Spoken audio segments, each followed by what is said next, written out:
Aku dan Mas Roni bergegas untuk menuju pos keempat. Saat itu hari sudah mulai sore, bahkan langit pun mulai menurunkan layungnya. Sebentar lagi kita sampai di pos keempat. Nanti kita camp di sana. Ucap Roni. Oke mas, aku manut, ucapku. Bagiku, pendakian ini benar-benar melelahkan. Sebab di samping aku belum pernah melakukan pendakian. Sesampainya di posku keempat. Kita sudah sampai. Kita akan di sini sampai esok hari. Kita selesaikan permasalahan kita di sini. Ucap Roni. Iya mas, saat sudah sampai di posku keempat, aku dan Mas Roni kemudian mencari tempat yang cukup landai untuk bisa kami tempati. Setelah lama mencari, akhirnya kami pun dapat. Kami kemudian bergegas untuk membuat tenda sebelum hari benar-benar gelap. Setelah membuat tenda, dan Mas Roni pun kemudian beristirahat dan minum serta makan makanan yang kami bawa. Kami benar-benar melepas lapar dan dahaga. Kita nggak apa-apa buat tenda di sini mas, tanyaku. Gak apa-apa kok, santai. Asal kita tidak mengganggu kenyamanan pendaki lainnya. Ucap Mas Roni. Setelah kami beristirahat cukup lama, makan dan minum di dalam tenda, Mas Roni pun mulai membuka obrolan secara gamblang tentang kasus kematian Adi.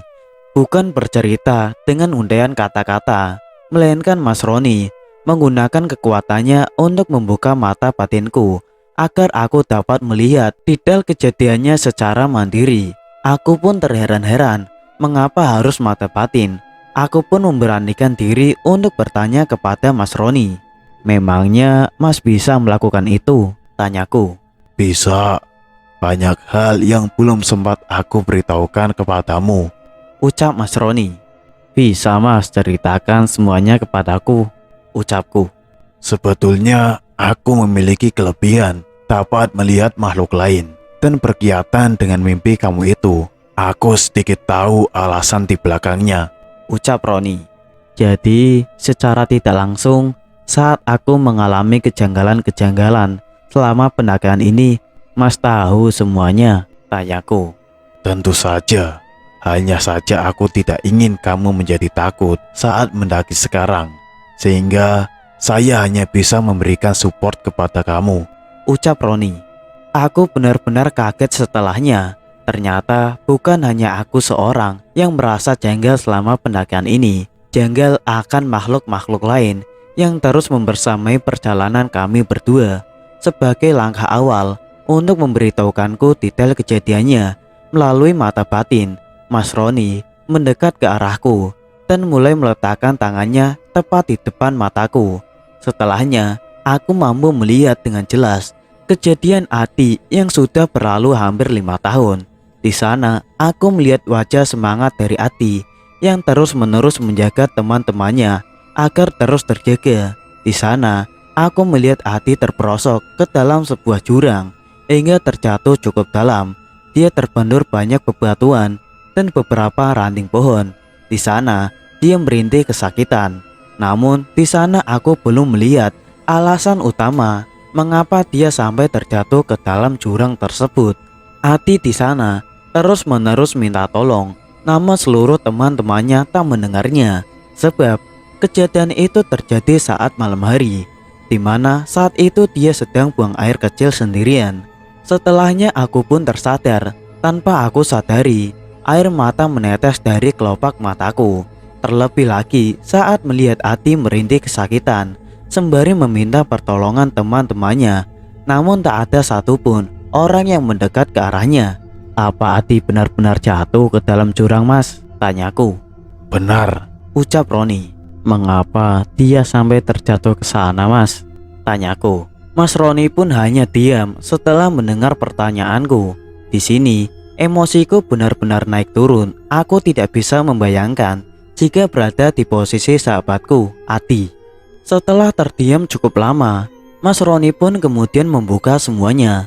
Sebenarnya, setelah ditelisik lebih jauh, alasan Adi bisa sampai terjatuh ke dalam jurang saat buang air kecil bukanlah sekedar karena terpleset semata, melainkan Adi telah berbuat hal yang tidak semestinya saat melakukan pendakian. Terutama saat Adi bersama teman yang lainnya ngecamp sebelum sampai di puncak selamat. Ati melakukan kesalahan fatal. Dia tidak sanggup menahan hawa nafsunya untuk tidak melakukan seks. Saat semuanya tertidur, dia malah asik dengan khayalan seksnya sendiri. Dia bermain-main dengan kemaluannya. Padahal saat itu hari benar-benar gelap dan mungkin saja ada makhluk lain yang melihat kejadian itu. Setelah selesai dengan hawa nafsunya tersebut, dia kemudian pergi untuk buang air kecil. Di sanalah dia seakan-akan didorong oleh sosok perempuan cantik penghuni Gunung Slamet. Roni dan teman-teman yang lain tidak sadar kalau Ati saat itu menghilang. Roni dan teman-teman yang lain baru sadar jika Ati menghilang setelah fajar datang. Saat itu Roni dan teman-teman tidak mendapati Ati ada di dalam tenda. Mereka pun kemudian mencari Ati ke seluruh titik yang ada di jalur pendakian selamat dan hasilnya nihil.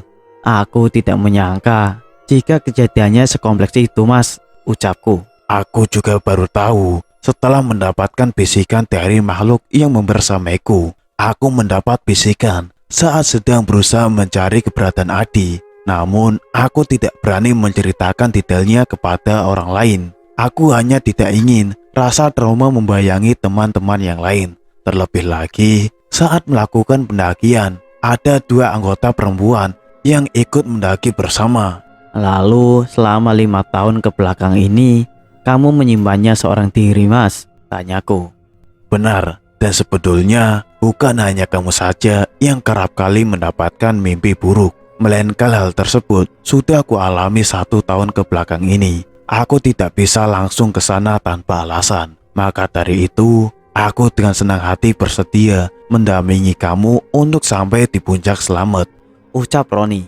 Mengapa saat dia terjatuh, tak ada satupun orang yang berhasil menemukan jasadnya dan mengevakuasinya?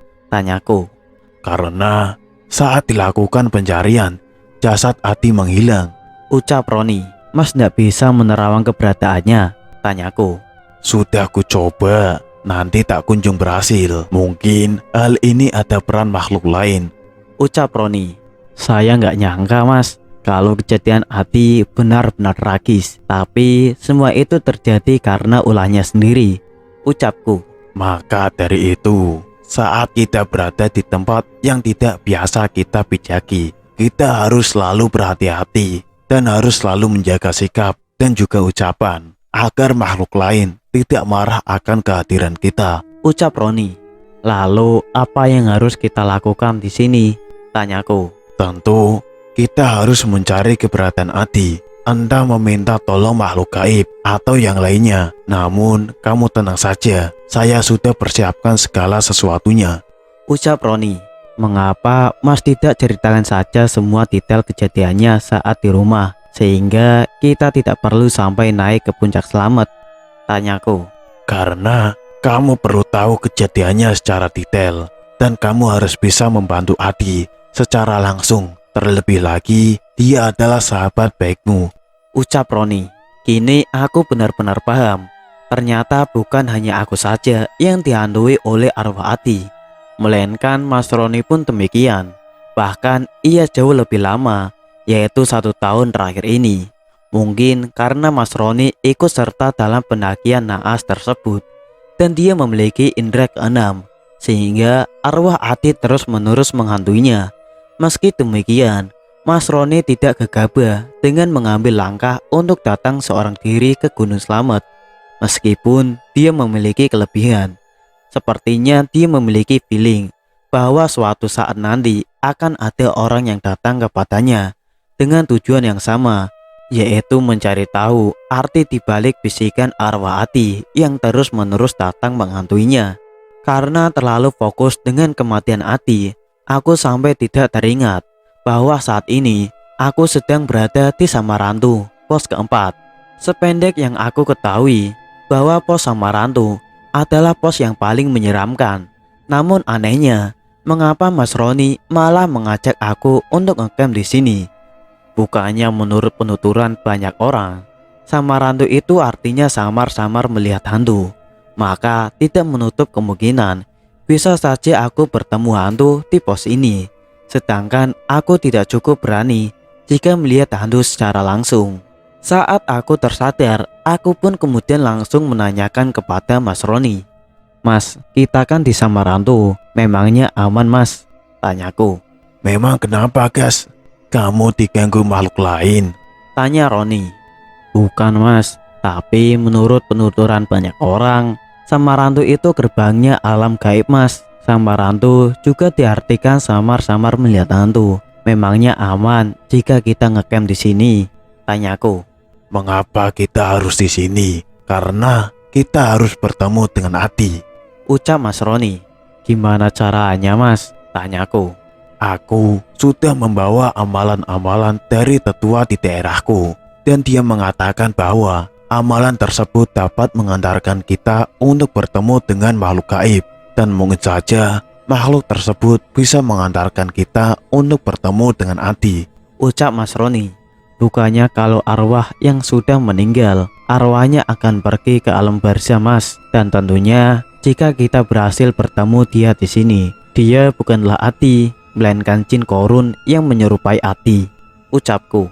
Tidak apa-apa, siapa tahu dia bisa memberitahukan kepada kita alasan Adi masih terus menghantui kita. Siapa tahu dia ingin dikuburkan dengan layak, dan mungkin masih ada sisa tubuhnya yang bisa kita bawa untuk dikuburkan dengan layak, Gas. Kamu ndak mau? Tanya Mas Roni. Bukan begitu mas, tapi aku sedikit takut. Ucapku. Jangan takut, kita di sini untuk membantu Adi. Dia sudah menghantui kita berdua melalui mimpi. Jika kita tidak datang, sama saja kita tidak mengindahkan permintaan Adi. Ucap Roni. Lalu kita akan mengamalkan amalan tersebut. Kapan mas? Tanyaku. Saat malam berganti pagi, Gas. Maka dari itu kita harus tetap terjaga sampai waktunya tiba. Ucap Roni. Apa tidak berbahaya mas? Tanyaku. Kamu percayakan saja padaku, Gas. Ucap Roni. Baiklah mas, aku mantu saja. Ucapku. Aku tidak tahu menahu tentang persoalan yang sekompleks ini. Maka dari itu aku hanya bisa mengikuti arahan dari Mas Roni yang lebih tahu. Aku hanya tidak menyangka jika semuanya akan berbuntut panjang. Aku khawatir ada makhluk lain yang tidak terima dengan apa yang aku dan Mas Roni lakukan di sini. Terlebih lagi ini Samarantu. Namun aku hanya bisa berserah diri. Jika terjadi sesuatu kepadaku, tolong Tuhan, lindungilah hatiku di rumah. Ucapku. Aku benar-benar khawatir, sebab aku tidak pernah melakukan hal ini sebelumnya. Semoga semuanya baik-baik saja dan tidak ada hal buruk yang menimpa kami berdua. Kami berdua pun terjaga sepanjang malam. Untuk mencegah kantuk, aku pun berinisiatif untuk membuat kopi hitam untuk kami minum dan memasak beberapa ubi yang aku bawa sebelumnya. Begadang memang memerlukan amunisi yang tidak sedikit, maka dari itu perut yang keroncongan harus tetap diisi. Meskipun di tengah-tengah situasi yang menegangkan, untung saja Mas Roni adalah orang yang baik. Dia mau membantuku untuk memasak ubi, sementara aku menghidangkan kopi hitam untuk kami minum. Setelah ubi dan kopi hitam selesai kami hidangkan, kami pun bergegas untuk menyantapnya. Di tengah-tengah kami menikmati santapan yang ada, tiba-tiba saja kami mendengar suara tangisan perempuan. Mas Roni, mas dengar enggak suara itu? Suara perempuan nangis. Ucap Roni. Iya mas, kayaknya suaranya nggak jauh dari sini. Siapa tahu ada pendaki perempuan yang mengalami kesulitan. Ucapku. Jangan, itu bukan manusia. Ucap Roni. Tapi suaranya mirip manusia mas. Mungkin saja itu beneran perempuan. Ucapku. Jangan, kalau kamu samperin sekarang, takutnya kamu akan disesatkan, Gas. Ucap Roni. Loh, kok gitu mas? Ucapku. Selamat kerap kali menyesatkan banyak pendaki karena beberapa sebab. Salah satunya karena makhluk gaib. Ucap Roni. Tapi suaranya semakin kencang mas. Ucapku. Sudah, anggap saja kamu tidak mendengar apapun. Ucap Roni. Baiklah mas. Ucapku. Aku pun kemudian melanjutkan makan. Namun pikiranku tetap tak karuan. Aku memikirkan suara tangisan tersebut. Namun jika dipikir menggunakan logika, rasanya sulit dipercaya ada tangisan sekencang itu di jalur pendakian. Terlebih lagi, suara itu suara perempuan dan tidak ada suara lainnya. Mungkin memang benar penuturan Mas Roni jika suara tersebut berasal dari suara makhluk gaib. Aku mencoba untuk mengikuti semua ucapan Mas Roni yang jauh lebih paham dibandingkan denganku. Setelah menghabiskan kopi dan ubi yang sebelumnya sudah kuhidangkan, kini waktu pun menunjukkan pukul 11 malam. Itu artinya 1 jam lagi Mas Roni akan memulai amalan-amalan yang dimaksudkannya untuk bisa bertemu dengan arwah Adi. Aku benar-benar penasaran dengan apa yang dilakukan oleh Mas Roni. Aku pun mencoba untuk bertanya kepadanya. Mas Roni, sebentar lagi jam 12 malam mas, ucapku. Iya Gas, sebentar lagi kita akan melakukannya, Ucap Roni. Memangnya apa yang akan kita lakukan mas? Tanyaku. Kita akan berusaha untuk masuk ke dimensi mereka Gas. Ucap Roni. Memangnya bisa mas? Tanyaku. Kita coba dulu. Ucap Mas Roni. Tenda dan semua perlengkapan kita perlu kita kemasi lebih dulu atau bagaimana mas? Tanyaku. Baiknya kita kemasi saja lebih dulu. Nanti kita gampang bangun lagi tendanya. Ucap Mas Roni. Oke mas, siap, saya akan kemasi sekarang, ucapku.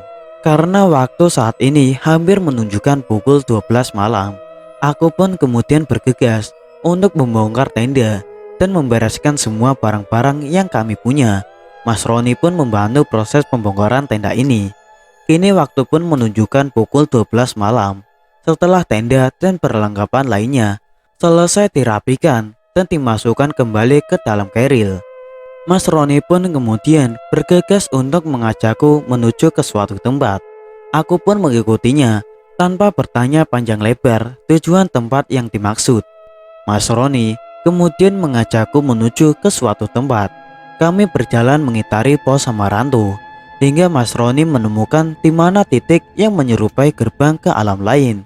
Aku sendiri tidak tahu bagaimana cara membedakannya. Aku hanya turut serta bersama dia. Kita akan memulainya di sini Gas, ucap Mas Roni. Mas tidak mau melakukan ritual-ritual semacam penyembahan jin atau lainnya kan? Tanyaku. Hendak, buat apa saya melakukan itu? Ucap Mas Roni. Saya hanya khawatir saja mas, jika di sini kita melakukan ritual yang tidak semestinya, khawatir penghuni gunung ini tidak terima dengan hal tersebut, ucapku. Bukan kok, saya juga sudah memikirkan semuanya matang-matang. Saya hanya akan gunakan kelebihan saya untuk bisa masuk ke dimensi lain dengan perantara amalan-amalan yang sudah saya miliki, ucap Mas Roni. Mas, saya kan tidak memiliki kelebihan itu. Apa saya bisa ikut serta dengan mas? Ucapku. Kamu akan saya buka dulu mata batinnya. Setelah itu, kamu akan ikut bersamaku, ucap Mas Roni. Setelahnya, Mas Roni pun bergegas untuk membuka mata batinku. Tak lama kemudian, hal-hal mengerikan pun benar-benar terlihat di kelopak mataku.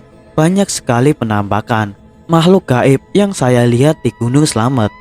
Bahkan saat ini mereka seolah-olah berdiri dan menyambut kedatangan kita berdua. Kamu harus bisa menahan diri. Kendalikan pikiran kamu, ucap Mas Roni. Iya mas, saya benar-benar takut mas. Jangan terbawa oleh rasa takutmu. Setelah semuanya selesai, saya akan kembali menutup mata batinmu, ucap Mas Roni. Baik mas, ucapku. Jujur, ini adalah kali pertama aku melihat menampakkan makhluk gaib tak kasat mata di depanku sendiri. Mereka benar-benar menyeramkan. Jika mata batinku terus dibuka, maka aktivitas keseharianku pasti akan sangat-sangat terganggu. Untung saja setelah semua usai, Mas Roni mau menutup semuanya. Tiba-tiba saja, Mas Roni terdiam sembari mengucapkan beberapa kalimat, namun tak bersuara. Hal tersebut terlihat dari gerak bibirnya. Dia kemudian memintaku untuk memegang pundaknya. Aku pun bergegas untuk melakukannya. Tiba-tiba saja, tak lama setelah Mas Roni terdiam, dan aku memegang pundaknya. Pandanganku mendadak kabur, mulai menghitam dan benar-benar hitam pekat. Layaknya orang yang mau jatuh pingsan. Kepalaku pun benar-benar pusing tak karuan. Rasanya ingin bertanya kepada Mas Roni, namun mulutku benar-benar tak dapat kugerakkan. Hingga akhirnya aku seperti terjatuh dari ketinggian. Suara yang begitu kencang. Setelahnya aku pun berada di tempat yang benar-benar asing. Aku mencoba membuka mataku perlahan demi perlahan, dan dia di sana. Aku melihat Mas Roni yang berada tepat di sampingku. Ia masih tak sadarkan diri. Aku pun mencoba untuk membangunkannya. Mas Roni, bangun Mas. Kita ada di mana sekarang Mas? Tanyaku. Tak lama setelahnya Mas Roni pun bangun dan kemudian menatapku dengan tatapan yang begitu tajam. Akhirnya kita sampai, Gas. Ucap Mas Roni. Sampai di mana Mas? Tanyaku. Di tempat Ati yang aku maksud. Ucap Mas Roni. Aku pun hanya bisa diam setengah tak percaya. Bagaimana bisa kita yang tadinya ada di Samarandu tiba-tiba berada di dimensi lain, tempat di mana arwah Ati singgah. Aku seperti mimpi. Ini nampak benar-benar tak nyata. Meskipun banyak pertanyaan yang muncul di benakku, namun aku berusaha untuk menepisnya. Aku juga hanya bisa ikut kemana Mas Roni pergi. Saat ini Mas Roni mulai mencari-cari seseorang yang sedari awal dicarinya di tempat yang aku sendiri pun tidak tahu. Menurut penuturannya, ini adalah dimensi makhluk gaib. Belum cukup lama kami berjalan, aku sudah mendengar suara yang terdengar tak asing bagiku. Gas, Bagas, akhirnya kamu datang. Ucap sumber suara itu. Suara itu benar-benar terdengar sangat lirih. Namun suara itu sangat mirip dengan suara Ati. Aku pun mentuturkannya kepada Mas Roni. Mas Roni, tadi aku dengar Ati bicara padaku. Namun aku tak melihat sosoknya sama sekali. Kita harus ikut sumber suara itu. Ucap Mas Roni. Suara itu pun terus-menerus memanggil namaku. Aku bersama Mas Roni mencoba mengikuti sumber suara tersebut. Kami berjalan cukup jauh di tengah kegelapan yang tak kunjung usai. Aku pun khawatir jika aku bersama Mas Roni terlalu lama di sini. Bisa jadi hal buruk bisa datang menghampiri kami, atau bahkan kami sama sekali tak bisa keluar dari dimensi gaib ini. Aku takut kekhawatiranku bisa terjadi. Setelahnya, aku melihat seseorang lelaki dari kejauhan. Dia berpenampilan seperti seorang pendaki, namun dengan pakaian yang sudah terlihat lusuh. Dari postur tubuhnya, aku seperti mengenal sosok itu. Sosok itu sangat mirip dengan Ati sahabatku. Dan sepertinya bukan hanya aku saja yang melihatnya, namun Mas Roni pun sama. Kami pun kemudian mendekat ke arahnya, dan terlihat dengan jelas bahwa itu benar-benar arwah Ati sahabatku. Ati, ucapku. Akhirnya kamu mendengar bisikanku, Gas. Ucap arwah Ati. Aku masih tidak percaya dengan kejadian yang ada di depan mataku. Aku mencoba untuk menepuk-nepuk pipi kanan dan kiriku, namun terasa sakit.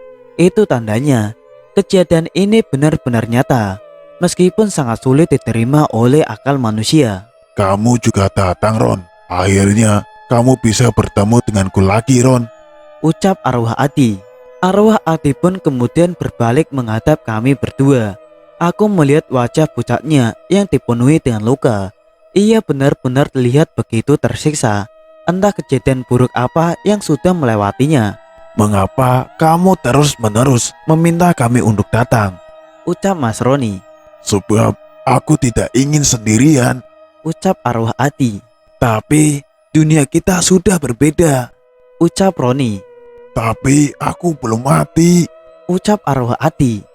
Mengapa kamu berpikiran kalau kamu belum meninggal, Di? Apa penyebabnya? Tanyaku.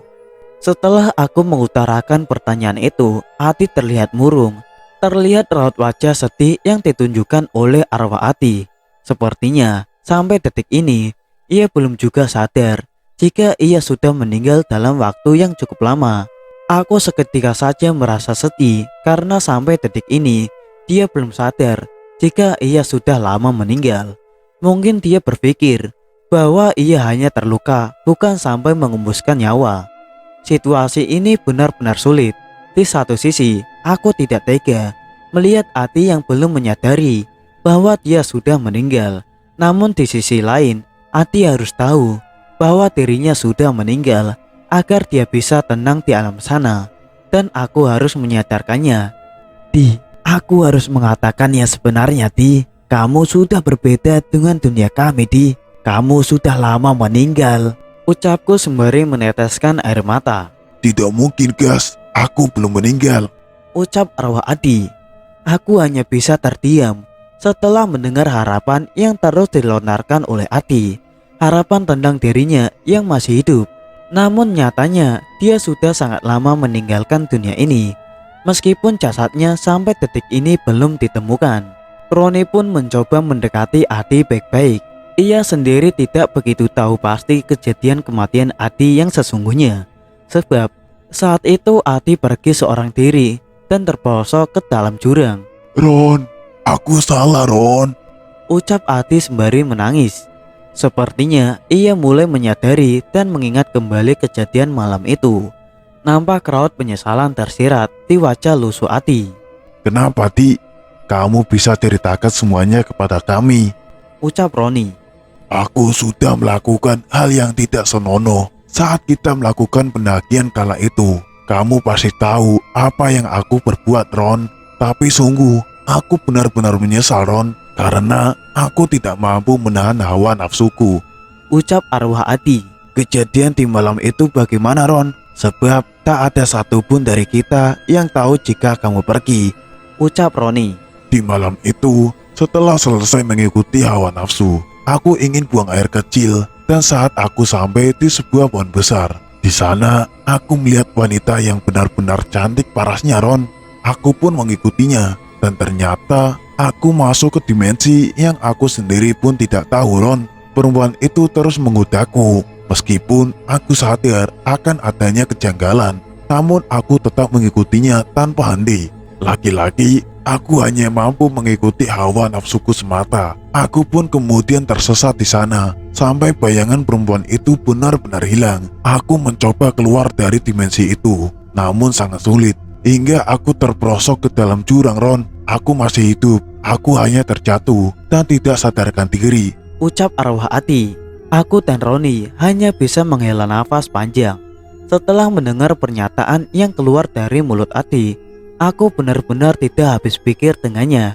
Hanya karena mengikuti hawa nafsu, ia sampai lupa diri. Lalu, apa yang membuatmu masih belum bisa menahan fakta bahwa kamu sudah meninggal? Tanya Roni. Aku tidak melihat jasadku sampai detik ini. Aku harus melihatnya agar aku bisa percaya bahwa aku benar-benar sudah tiada.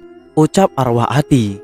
Waktu kamu dinyatakan menghilang, kami semua sudah mencarimu, tapi sama sekali tidak ketemu, Di. Bahkan kita sudah mencari di setiap sudut selamat ini. Ucap Roni.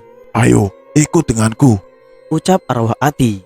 Arwah Adi pun kemudian membawa kami berdua ke suatu tempat yang begitu jauh tanpa mengatakan apapun. Kita mau kemana, Di? Kamu bisa beritahukan kepada kami di mana terakhir kali kamu terjatuh supaya kami bisa mencarinya di titik itu. Ucapku.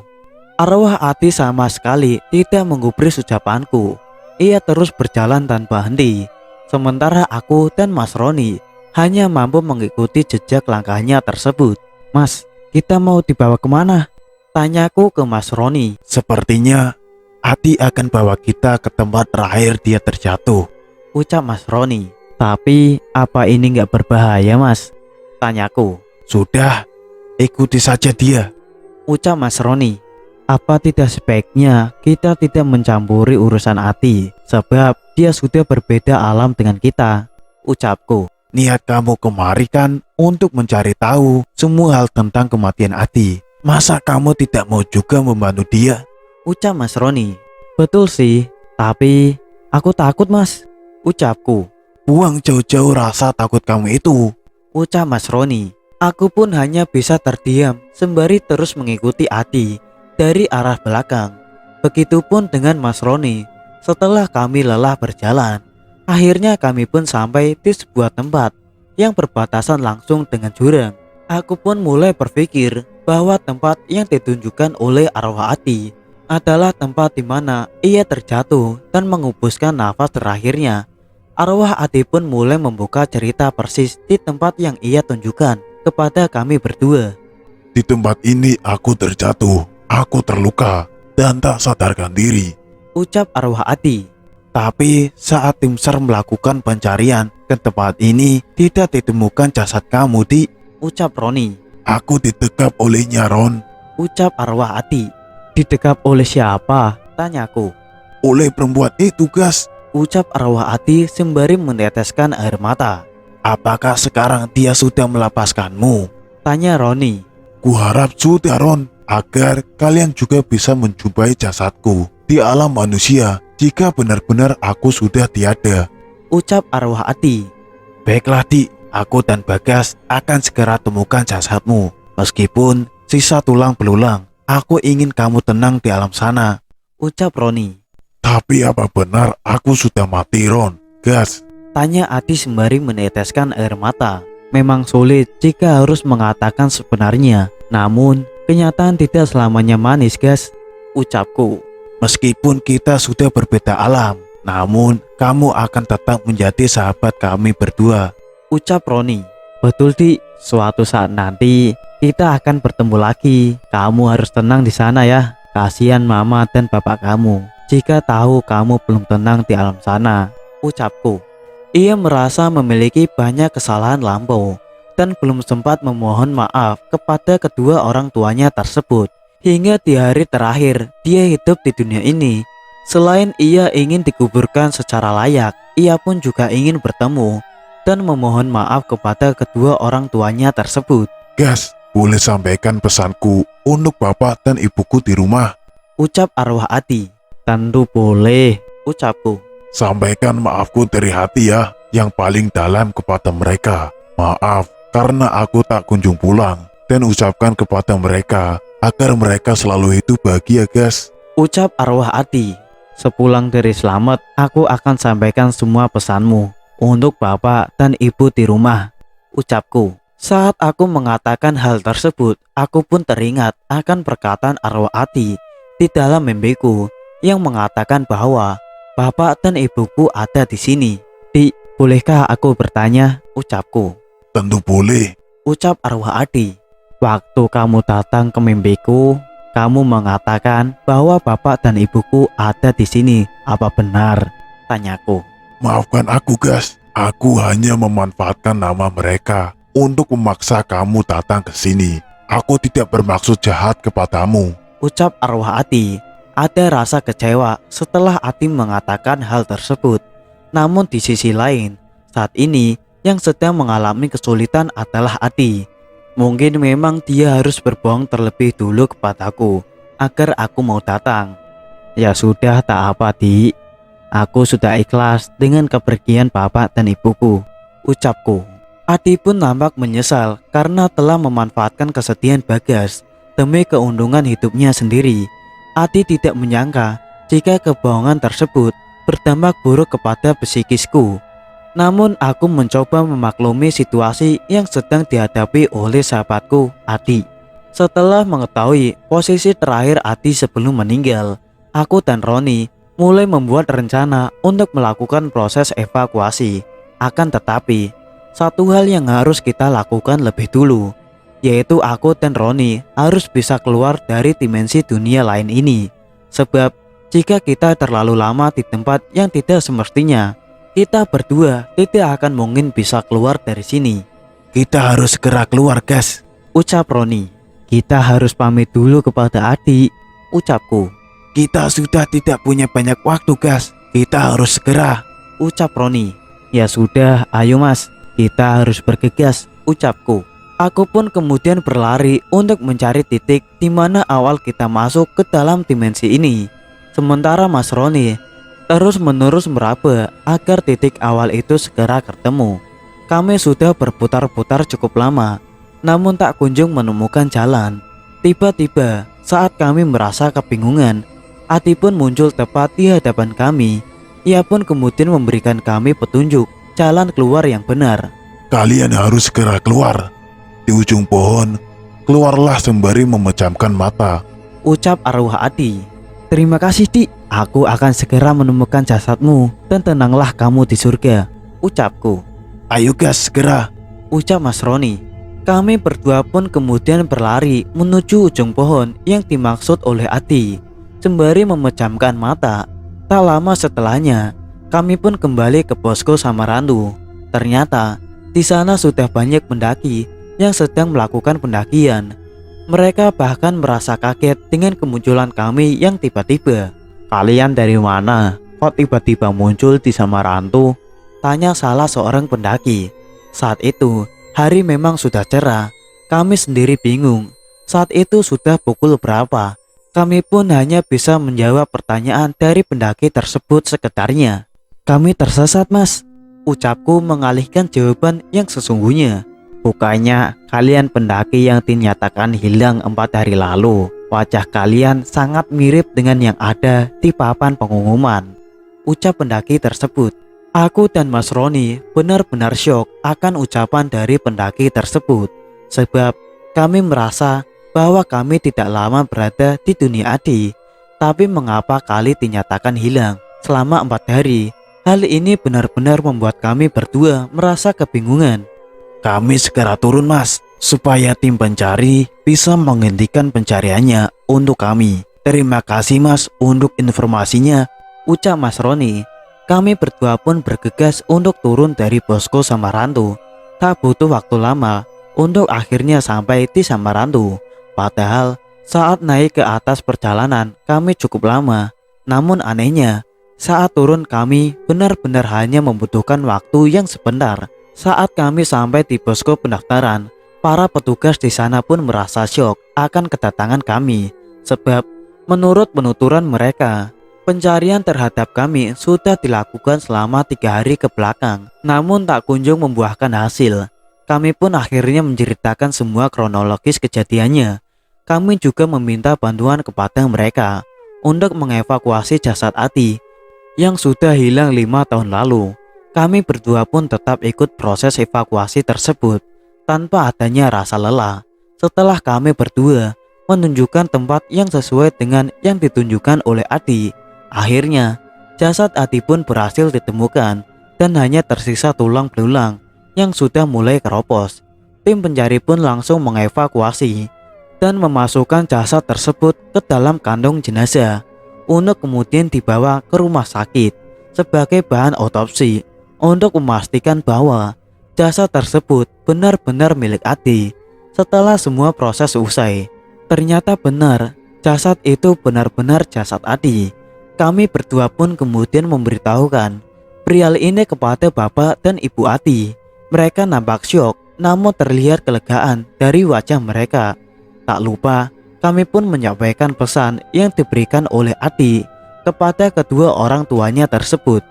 Setelah semuanya usai, aku dan Mas Roni kemudian melihat senyum Adi yang merekat dari atas sana. Kini Adi benar-benar sudah tenang di surga dan tak ada lagi bisikan arwah dari sosok Adi dari Gunung Slamet.